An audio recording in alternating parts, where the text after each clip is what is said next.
noite, meus irmãos. É uma alegria estarmos juntos para fazermos essa reflexão acerca de um dos pilares da doutrina dos espíritos, pois é um dos princípios que se baseia a doutrina espírita. São 5 os princípios. O primeiro é a existência de Deus. Nós entendemos que Deus é causa primária de todas as coisas.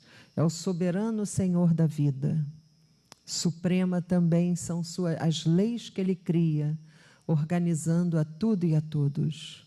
O segundo princípio, a imortalidade da alma. Nós acabamos por perceber que somos imortais, que somos espíritos que caminhamos há milênios, portanto somos multimilenares. Isso é muito tempo, não é? Quando nós pensamos sobre isso, nós começamos a compreender que a bondade de Deus por nós, aquele que nos criou, por Ele ser eterno, deu início à vida de pequeninos seres como nós, e a partir do momento de que somos criados pela divina luz, pelo amor, como João o Evangelista o chama, ele chama Deus de amor, nós nunca mais deixamos de existir.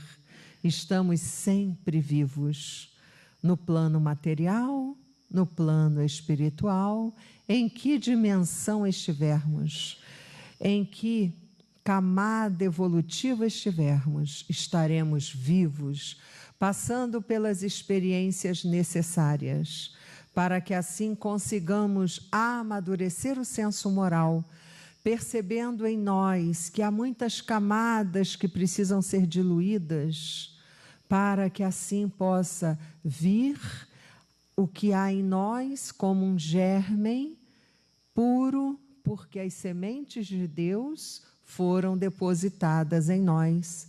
Então é necessário que nós façamos um esforço de aproveitamento do tempo que Deus nos concede para o amadurecimento, para ampliarmos a nossa visão. Uma vez que nós entendemos e passamos a sentir a imortalidade como sendo um atributo do espírito, nós começamos a ter um novo olhar da vida, começamos a entender que há muita responsabilidade, pois se somos imortais e a vida física ela é restrita por alguns anos, muitos de nós desencarnamos em tenra idade, em determinadas encarnações, experiências físicas, outras vezes vamos até idade bem avançada e por ali, por esse caminho nós atravessamos desertos da alma que somente nós sabemos, somente cada um de nós pode falar por si. E tudo isso faz parte de um programa, de um planejamento divino que é a evolução do espírito imortal que somos nós. Então tudo isso faz com que nós passemos a despertar. É como se fosse um acordar. Enquanto assim não compreendemos, nós nos mantemos como que num sono consciencial.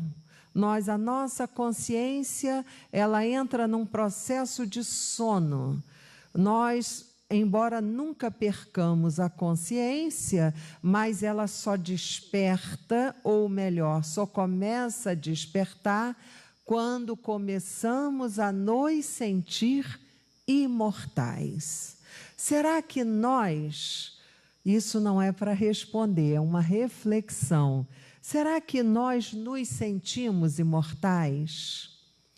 Será que quando estamos passando por alegrias, por tristezas, por facilidades, dificuldades, desafios, facilidades? Será que nesses momentos que são inúmeros, conseguimos nos perceber imortais, que aquilo é uma experiência bendita que foi nos dada para que nós possamos avançar, para que nós possamos dar mais um passo? É muito importante que nós façamos essas reflexões. É importante desenvolver o pensamento nos momentos mais íntimos, em secreto, como assim nós lemos no Evangelho. Ore a Deus em secreto. É quando nós entramos na nossa intimidade e nós então nos aparecemos, ou melhor, nos percebemos como filhos do Pai Altíssimo, de Deus, do Criador. Quando isso começa a acontecer, porque é necessário um exercício, isso não acontece de uma hora para outra, é preciso que nós exercitemos, assim como nós exercitamos músculos, através de exercícios muitas vezes cansativos. O nadador nada centenas de metros para que ele condicione todo o seu organismo a fim de obedecê-lo, para que ele possa passar por uma Olimpíada ou qualquer outra forma de competição, ou pode ser no atletismo. Assim como nós fazemos isso, também na área intelectual, é preciso nós nos exercitarmos. E na questão espiritual, é necessário nós fazermos reflexões, irmos conversando com Deus.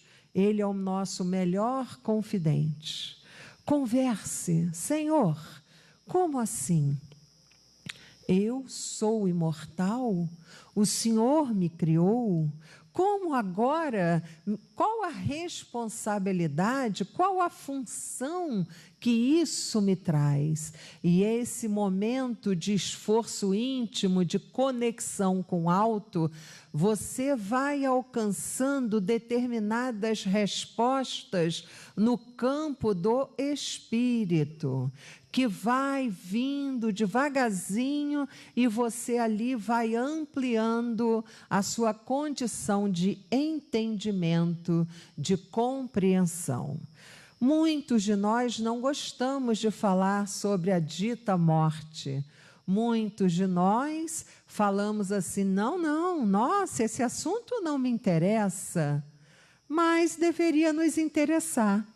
Porque quando nós conversamos sobre isso, pensamos sobre isso, falamos com Deus, com Jesus, com os espíritos amigos sobre essa questão, nós começamos a clarear aquilo que antes nos parecia sombrio, porque era como uma sombra, porque faltava a luz do conhecimento. Ter lucidez é adquirir luz no pensamento. Fulano é lúcido, quer dizer que esse senhor ou esse moço, ele tem luz, o seu pensamento é claro, ele consegue ir além do comum. E nós podemos fazer isso. Todos nós todos somos filhos do mesmo Pai. Aquele que se capacitou, muitas das vezes é mais antigo do que nós, ou se esforçou mais, ou teve um sacrifício maior, sacrifício no sentido de sacrificar aquilo que lhe dava prazer, porque muitas das vezes, quando nós sentimos algumas sensações que não nos fazem avançar, mesmo assim ainda nos comprazemos com ela. E aí nós entendemos com os estudos e as reflexões que é preciso sacrificar isso. Exemplo, eu sou muito ciumenta, eu estou sempre com ciúme do filho, da nora, da filha, do neto, do marido, da esposa. Tente sacrificar isso. Tente fazer com que isso se torne sagrado. E não que isso tome conta de você, porque você é um espírito imortal, é um espírito que vai continuar. Se você não se educar, você vai ficar naquele momento de sentimento, naqueles condicionamentos que não lhe farão bem. Porque quando nós desencarnamos, nós não mudamos de imediato. Nós nos apresentamos conforme éramos aqui no plano físico. Muitas vezes, alguns pensam que quando desencarna alguém, esse alguém virou um santo. Vou pedir tudo para ele, ou vou fazer dele um anjo, porque agora ele foi para os altiplanos espirituais. Não é bem assim. O conhecimento nos faz entender, assim como nós precisamos que outros entendam isso, para que tenham uma reflexão aprofundada acerca do espírito imortal, quando agora já estamos na fase hominal, nos espiritualizando. Porque o que acontece conosco? Nós nos prendemos ao corpo, porque como nós vivemos no corpo, a partir do momento da concepção, aí vamos estreitando os laços com o corpo físico, dominando-o, o espírito vai dominando-o, e aí nós começamos a achar que o corpo é eu. O corpo, os corpos somos nós. Não é bem assim. O corpo sou eu? Não. O corpo é um instrumento divino que Deus nos concede. É um veículo que nos fará avançar, que nos fará continuar adiante. Então, quando nós nos encontramos encarnados, nós achamos que estamos aqui sempre, porque passa tanto tempo. Nós fizemos 7 anos, 14, 21, 28 e por aí vai. Então, nós vamos como que criando raízes. Mas é perigoso, porque vai chegar um momento, e esse momento não nos é passado, que nós somos surpreendidos pelo retorno à pátria espiritual. Se isso é um fato, é preciso que nós nos preparemos para isso, que nós busquemos compreender. Então, o que ocorre com o corpo? Bom, o corpo ele retorna aos elementos da Terra e se transforma em gases, em novas vidas, se mistura com a Terra e então ele vai ser um servo útil para o planeta Terra. Muitas coisas irão se transformar ali. Então, nós precisamos compreender que é preciso sempre lembrar que a fonte da vida é o espírito. O espírito deixou o corpo perde o seu fluido vital e então ele cai, ele se enrijece e dali ele retorna à Terra. E o espírito, como fica?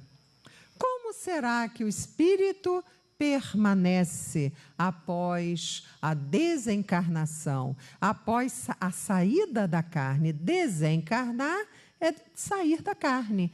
Encarnar é estar na carne. São termos do Espiritismo que nós vamos nos habituando, porque assim Allan Kardec criou, né? São neologismos, são termos novos para que nós pudéssemos estudar uma ciência nova.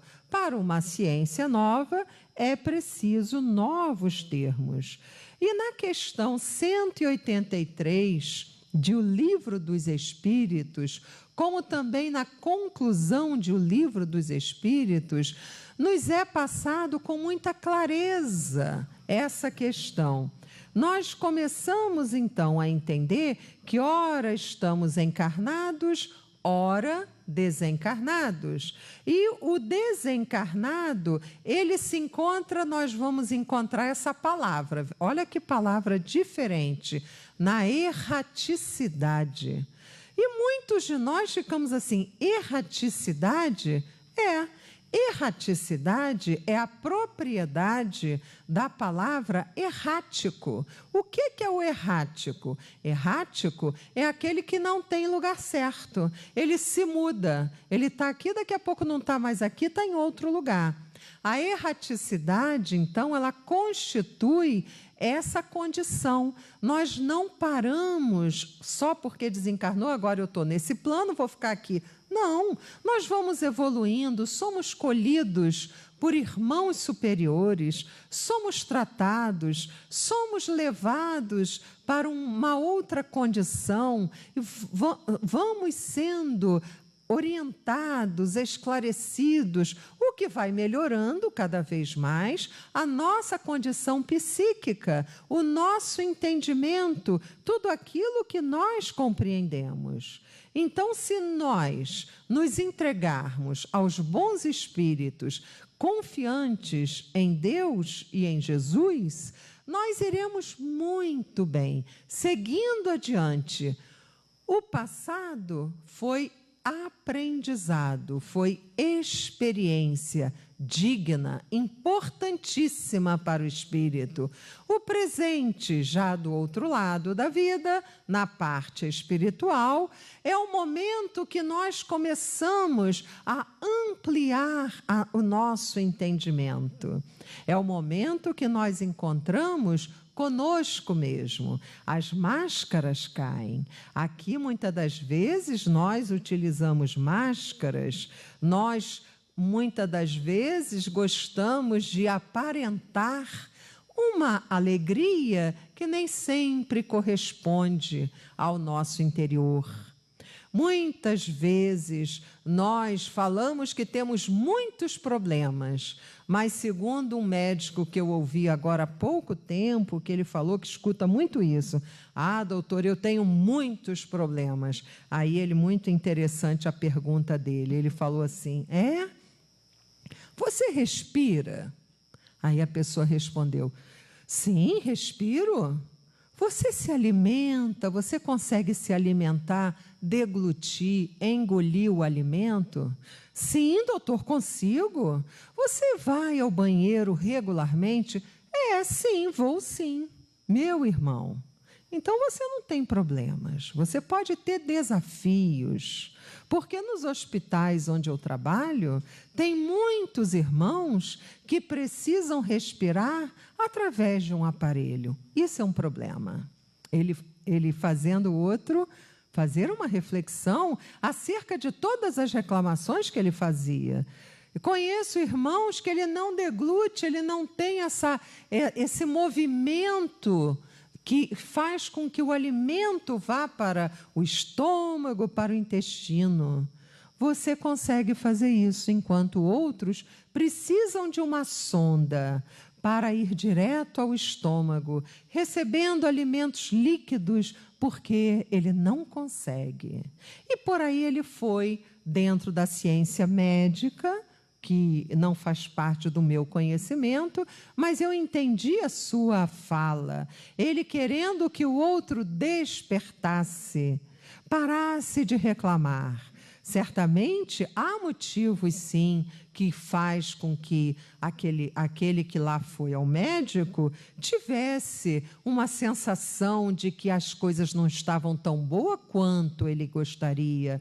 Porém, quando nós visitamos um abrigo de idosos, quando nós vamos a um orfanato e olhamos para os olhinhos dos órfãos, das mães cujos filhos retornam em tenra idade, nós começamos a entender que nós não temos problemas, nós temos desafios. Nós temos momentos que precisamos enfrentar com inteligência, sentimento e oração. Mas para isso é preciso despertar. Assim como despertamos quanto à nossa imortalidade. O nosso querido médium Francisco Cândido Xavier, ele fala que raríssimos de nós, raríssimos, têm o senso da eternidade. Muito difícil. Nós temos o senso da finitude.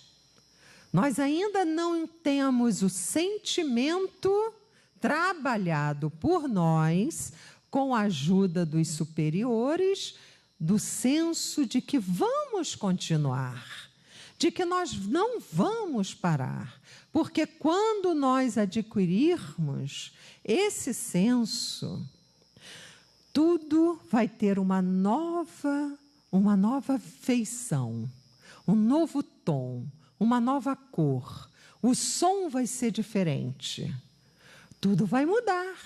A justiça será vista de uma outra forma. A forma de compreender o outro será também diferente. O perdão será mais fácil de entender, porque nós compreenderemos que aquele que nos magoou ou que nós magoamos é um processo que ocorre na evolução do espírito. E uma vez um irmão daqui da nossa casa, com muito carinho, e que está começando a conhecer a doutrina dos espíritos, ele falou assim para mim: Ana, essa questão da imortalidade da alma, da comunicabilidade dos espíritos, que é o intercâmbio dos planos, quando há um médium, ele recebe a informação e passa. Isso está na Bíblia? Ele me fez essa pergunta.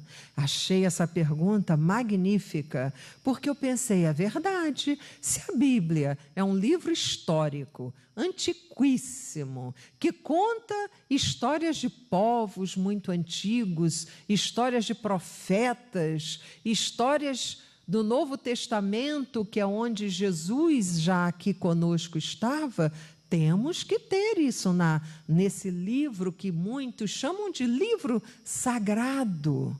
E é mesmo? Então estávamos aqui conversando com as irmãs e amigas, aí a minha amiga aqui falou assim: Ana, tem a parábola do mal rico, parábola que Jesus passou. Jesus não mente. Jesus, tudo que ele nos contou, tudo que ele nos falou, é real, é a verdade, é o caminho e é a vida. Então ela abriu aqui para mim o Evangelho segundo o Espiritismo, que é uma das obras básicas, é a terceira obra básica de Allan Kardec. E então ele conta aqui assim: havia um homem rico que vestia púrpura e linho e se tratava magnificamente todos os dias. Havia também um pobre, chamado Lázaro, deitado à sua porta, todo coberto de úlceras, que muito estimaria poder mitigar a fome com as migalhas que caíam da mesa do rico. Mas ninguém lhe as dava, e os cães lhe vinham lamber as chagas. Vejamos a condição da vida física desse irmão. E o outro só pensando em si. O corpo físico para ele era tudo. Ora, aconteceu que esse pobre morreu. O corpo físico morreu. E foi levado pelos anjos para o seio de Abraão. O rico também morreu e teve por sepulcro o inferno. Inferno, para que nós espíritas, é um estado da alma. É um estado em que nós nos colocamos por termos feito, realizado coisas, termos lesado outras consciências, outros irmãos, sem nos preocupar se aquilo estava de acordo com as leis de Deus, sem se preocupar em amar ao próximo como devemos amar a nós mesmos. Então a nossa consciência, ela grita, porque a consciência é onde está inscrita as leis do Pai Altíssimo. Então a consciência, a nossa consciência, ela se sente perturbada quando assim agimos. Podemos até fingir que não. Podemos até fazer com que o outro acredite que nós não estamos nem aí para aquilo, mas vai chegar um momento que nós vamos acordar. Vamos sair do sono da consciência e vamos nos deparar conosco mesmos. Que isso ocorra antes da nossa desencarnação. Porque senão estaremos assim, como esse rico, que quando foi levado ao sepulcro, ele se encontrou no inferno da sua alma. Quando se achava nos tormentos, ele levantou os olhos e viu de longe Abraão e Lázaro em seu seio, e exclamando disse estas palavras: Pai Abraão, tem piedade de mim e manda-me Lázaro, era o pobre, que ele nunca ajudou, a fim de que molhe a ponta do dedo na água para me refrescar a língua, pois sofro horrível tormento nestas chamas. O espírito, quando assim ele sofre, ele julga que aquele sofrimento é eterno, porque é tão doloroso, é algo tão triste para ele, que ele nem sequer entende que ele está naquela condição, mas aquilo irá passar de acordo com a sua condição de filho de Deus, de adquirir a lembrança, de rogar com humildade a ajuda do Pai Altíssimo, e aí ele sairá desse padrão vibratório em que se encontra para ser acolhido. E aí aquele inferno da alma, conforme ele chama aqui de chamas, cujo tormento é horrível, irá começar a melhorar. Mas Abraão lhe respondeu: meu filho, lembra-te de que recebeste em vida, no corpo físico, teus bens, e de que Lázaro só teve males? Por isso ele agora está na consolação, e tu nos tormentos. Vejamos a condição vibratória dos espíritos. Nós, lá no plano espiritual, que é aqui, no plano espiritual, é quando nós estaremos demonstrando tudo aquilo que, de fato, estamos no campo da moralidade. Ademais, quer dizer, além disso, existe para sempre um grande abismo entre nós e vós, de sorte que os que queiram passar daqui para aí não podem, como também ninguém pode passar do lugar onde estais para aqui, por questões vibratórias. Disse o rico: eu então te suplico, pai Abraão, que o mandes, esse "o" se refere a Lázaro, que o mandes à casa de meu pai, onde tenho 5 irmãos, e dar-lhes testemunho dessas coisas, a fim de que não venham também eles para este lugar de tormento. Abraão lhe retrucou: eles têm Moisés e os profetas, que os escutem.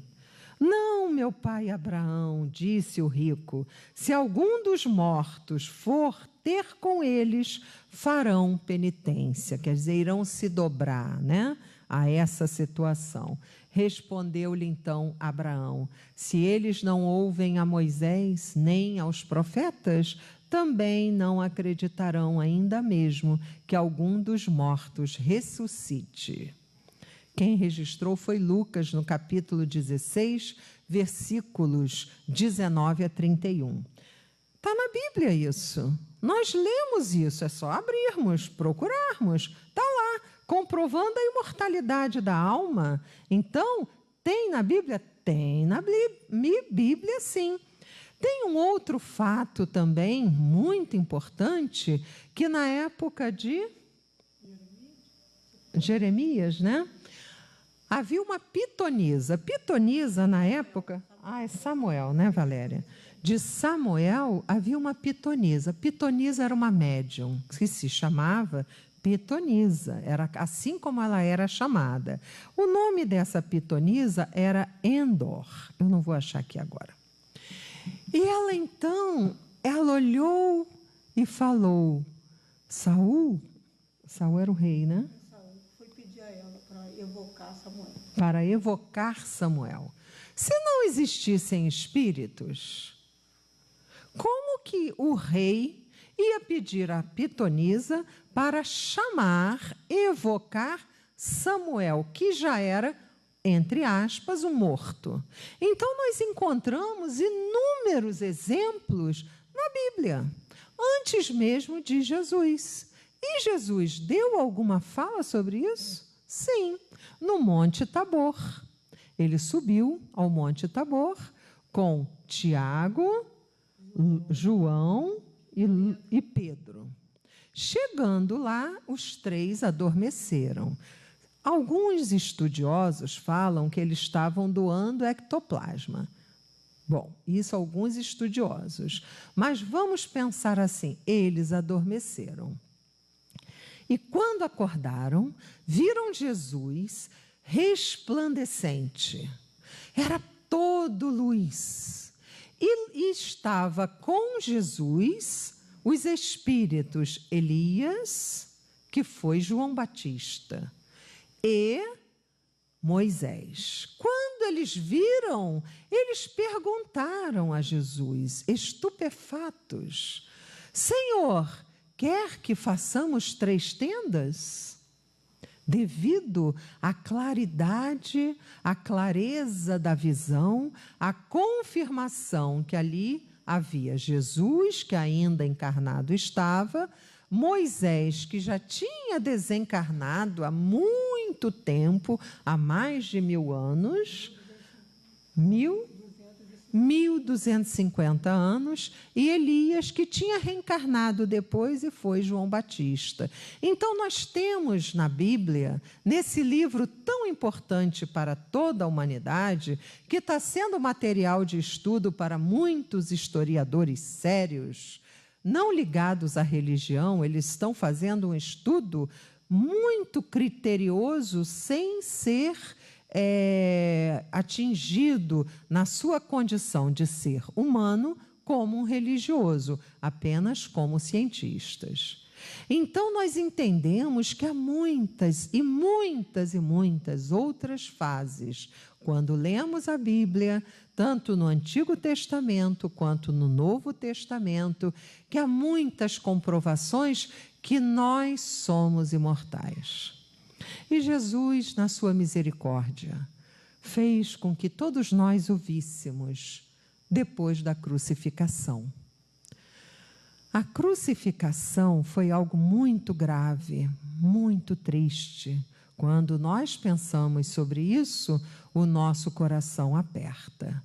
Mas devemos focar a nossa atenção após a crucificação, quando ele reaparece totalmente vivo, resplandecente. Foi falar com Maria Madalena, que estava próximo do local onde ele tinha sido colocado seu corpo. E ela então, ela vê dois, que ela achava que eram 2 jardineiros, mas eram 2 espíritos. E ali Jesus apareceu para ela. E ele ficou por bastante tempo, 70 dias, 40 dias, com os apóstolos, passando informações, passando diretrizes para que assim fossem seguidas, porque eles são aqueles espíritos escolhidos cuja evolução foi realizada em outros orbes. Alguns falam que vieram de Capela, foram capelinos e quem sabe até de outros orbes e tiveram assim experiências importantes para que eles seguissem adiante. Então, meus irmãos, nós não podemos mais, através do raciocínio lógico, através dos sentimentos jamais elaborados hoje do que ontem, falar que nós não somos imortais, falar que nós estamos sem ter uma continuidade, somos espíritos que estamos aqui, então se eu não estou feliz com a minha vida, eu posso então perfeitamente terminar com essa infelicidade. Será? Será que essa forma de raciocínio não está totalmente contrária à lei de Deus? E nós iremos responder pelo nosso ato? Hoje nós estamos nos deparando com a eutanásia, que temos aqui um irmão que vai falar sobre isso em outro momento. A eutanásia cujo governo de países ditos desenvolvidos aceitam, são legalizadas como lei do país, aí a pessoa está infeliz, estou com uma doença assim, o assado, não quero enfrentar isso não, vou terminar com a minha existência. Pergunta, você vai terminar com a existência física, e você vai para onde? Porque o ser pensante continua. Isso está não só na doutrina espírita, mas muito antes da doutrina espírita. Nos antigos egípcios, eles já falavam sobre a imortalidade da alma. Os essênios já falavam sobre a imortalidade da alma. Isso não é nada que seja novidade, não é o espiritismo que trouxe. Quando nós ouvimos nossos irmãos do segmento religioso, que nós respeitamos bastante, como os católicos, eles falam, seu raciocínio é, vai para o céu, para o inferno, para o purgatório. Então, vai para algum lugar. Se vai para algum lugar, então continuamos vivos. É só que eles dão nomes aos espaços, digamos assim, para os quais esses espíritos são atraídos. A doutrina espírita ensina a todos nós que são camadas vibratórias que nos atraem magneticamente de acordo com aquilo que nós construímos em nós. E isso é um estudo extremamente amplo, que não dá para nós falarmos aqui. Por isso a importância de participarmos do ESD, o estudo sistematizado da doutrina espírita, que ocorre nesta casa todo sábado, às 17 horas, porque nós começamos a pensar nos textos espíritas, que são as obras básicas, mas também as obras complementares, elas nos trazem muitas informações. E ali nós pensamos aquele trecho e pensamos, analisamos em grupo, conversamos sobre, fazemos perguntas, trazemos colaborações e começamos a entender um pouco mais as dobras desse conhecimento. Vale a pena nós conhecermos isso. Então, nós vamos sempre pensar, bom, após a morte do corpo físico, cada um vai para um lugar. Podemos ir para lugares semelhantes também. Muitas das vezes reencontramos queridos entes que foram da nossa família ou não.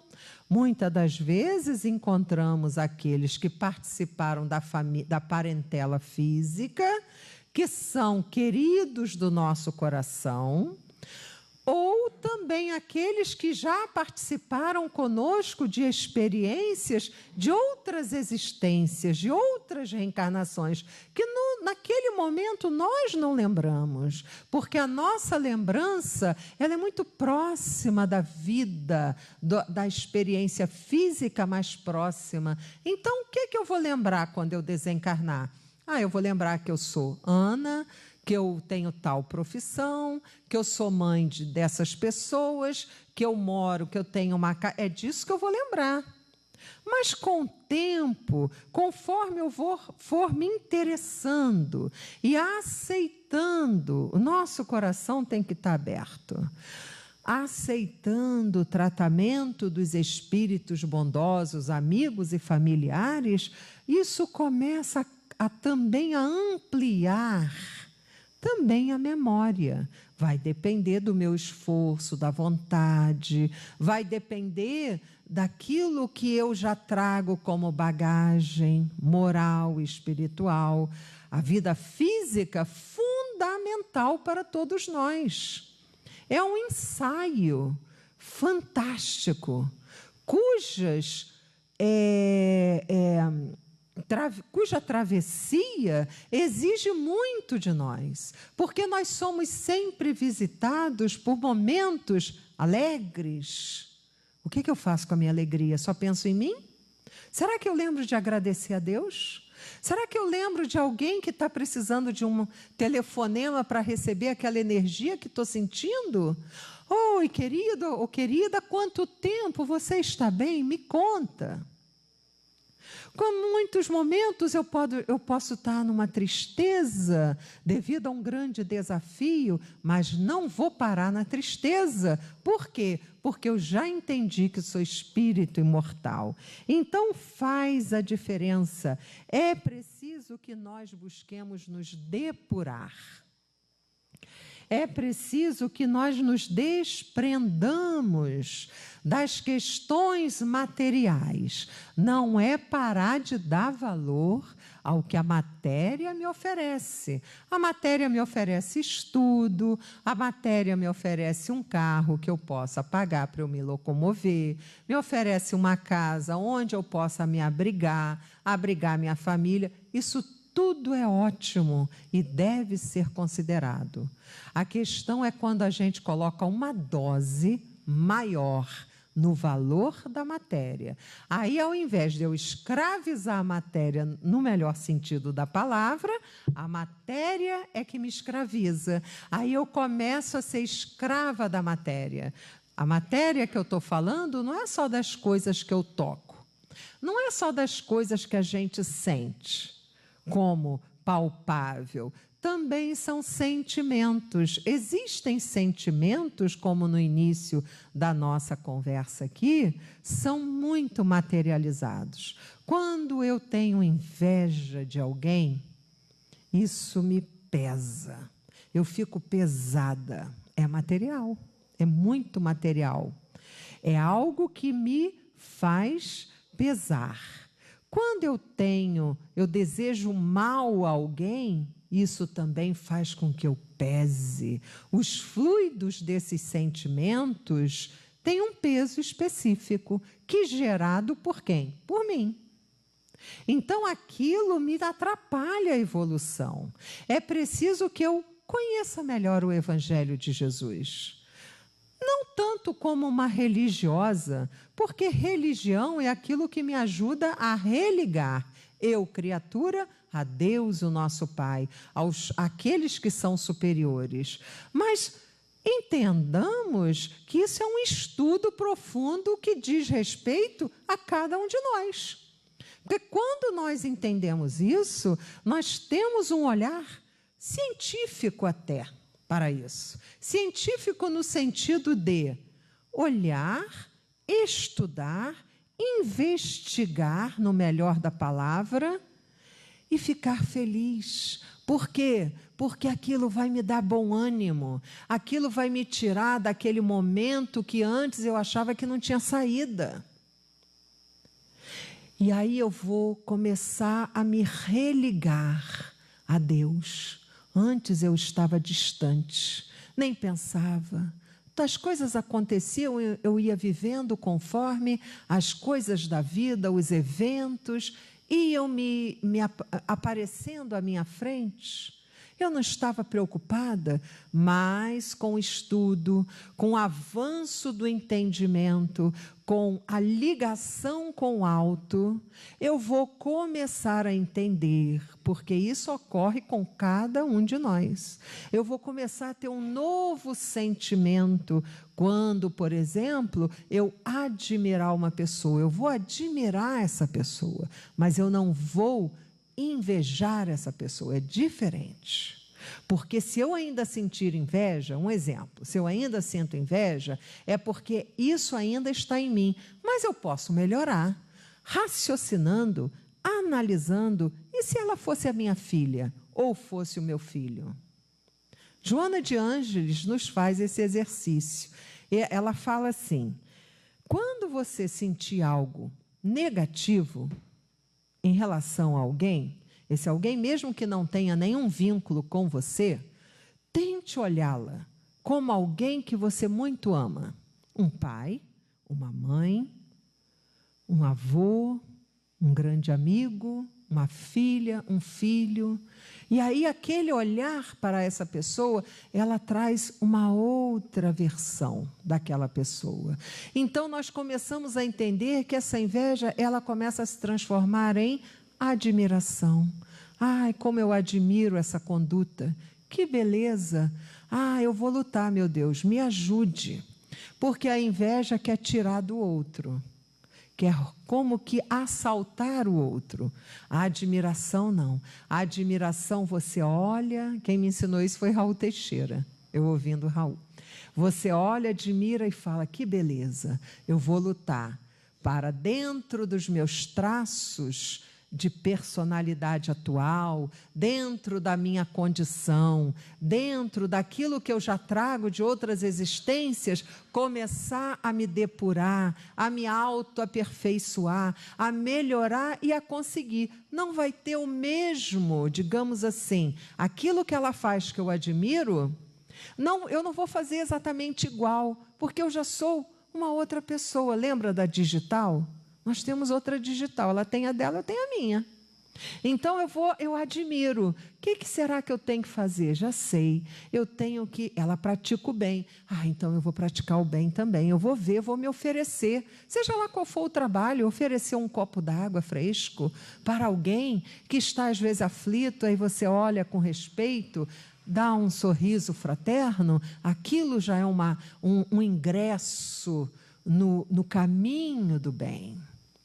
O que mais ela faz? Ela estuda. Ah, eu vou estudar também. Vou procurar entender melhor as leis. Vou começar a me adequar àquilo que é espiritual. Então, quando eu tenho ciúme, a mesma coisa. Eu sinto um ciúme daquela pessoa. Mas, meu Deus, temos que analisar. Certamente, isso é o resultado de insegurança da minha parte. Tenho que trabalhar isso. Alguns de nós precisam de um terapeuta. Muitas das vezes, essa situação se torna patológica. E qual é o problema? O problema é quando a gente não vê, não quer ver e não quer resolver. Mas, a partir do momento que você identifica, você fala, sim, eu vou lutar por mim. Porque eu me melhorando, as ondas vibratórias que eu vou gerar serão boas, serão saudáveis. Quando alguém se aproximar de mim, certamente irá se sentir bem. Então, tudo isso são reflexões que nós precisamos fazer. E aos pouquinhos, devagarzinho, no passo de cada um, porque cada um tem um ritmo, nós vamos avançando, vamos devagar. Tomara que nós saiamos desta experiência física, que nós espíritas chamamos de reencarnação, melhor do que chegamos. Se eu tiver melhorado alguns graus, que bom, graças a Deus. Ah, mas você tinha que melhorar 10, você só melhorou 1,5, 2. tá bom, foi o que eu pude fazer dentro do meu entendimento. Então, nós também temos que ter essa visão de nós mesmos. Nós somos um ser em construção, estamos buscando melhorar a cada momento. Pensamento, palavras, atitudes, endereçando para tudo e todos, para a natureza, animais, reino vegetal, mineral, animal, irmãos, endereçando o melhor de nós. É tudo o que nós podemos fazer. Às vezes nós não alcançamos o Irã, Israel, Estados Unidos, são todos nossos irmãos. Nós não conseguimos chegar lá, agora eu vou resolver. Nós não temos essa capacidade, porque o raio de ação que me compete é isso aqui que eu estou vendo, é o que Jesus permite que eu tenha, mas eu posso orar. Isso eu posso, porque eu aprendi na doutrina dos espíritos que a oração, quando é com sentimento verdadeiro, como os irmãos evangélicos e católicos falam, com fervor, né? Quando é verdadeiro, aquilo vai aos altiplanos, a planos altíssimos, e às vezes vai até para outras esferas, planetas, onde irão sensibilizar espíritos que vão sentir, vamos ajudar. O planeta Terra está precisando, são nossos irmãos. E conforme nós vamos nos educando na área mental, moral, espiritual, nós vamos começando a ser partícipes desses espíritos que já estão acordados, lúcidos, equilibrados, superiores a nós. Mas a gente pode fazer alguma coisa. Senhor, em que eu posso ajudar? E aí ele vai nos indicando. De repente você chega num ambiente e você fala assim, eu posso sim, eu posso recolher o copinho. Você permite que eu recolha? Claro. Aí você vai naquele treinamento, daqui a pouco vem uma pessoa, lhe pergunta alguma coisa no sentido de aliviar o coração. Aí você, com o conhecimento, embora todos nós saibamos muito pouco da doutrina espírita, o nosso conhecimento ainda é muito superficial. Mas esse pouco é muito para aquele que sofre, para aquele que não entende que as experiências que hoje vive, que lhe traz muitos desafios, são consequências do passado, são resultados de suas ações, mas que há misericórdia de Deus, que tudo irá se resolver aos poucos. Nós estamos aqui como irmãos. Vou fazer a minha parte, meu irmão, para te ajudar. A instituição também ajuda. A instituição no sentido de aquela aglomeração de espíritos encarnados e desencarnados que se movimentam para ajudar. Através do passe, através da água fluidificada, através de uma leitura de uma página, tudo isso vibra. Porque nós somos energia. Então, quando nós adentramos esse caminho, compreendendo que somos imortais, que isso não vai parar, que isso é uma maneira que nós vamos descobrindo de sermos felizes cada vez mais, porque isso nos traz uma grande alegria, porque ser útil dá uma grande alegria. Quer ver uma pessoa infeliz? Vazia é quando ela não se sente útil, quando ela se sente sem nenhuma função, ninguém gosta de conversar, ela também não gosta, ela começa a se esvaziar. Então é preciso que nós entendamos que nós temos que preencher o nosso coração com o caminho, a verdade e a vida, que é o Evangelho de Jesus, à luz do Espiritismo, que é o que aqui fazemos, porque fica bem mais fácil de nós seguirmos o Mestre, porque passamos a entender aquilo que ele nos informou. Vamos então viver como imortais, Que Deus nos abençoe hoje e sempre. Obrigada, meus irmãos.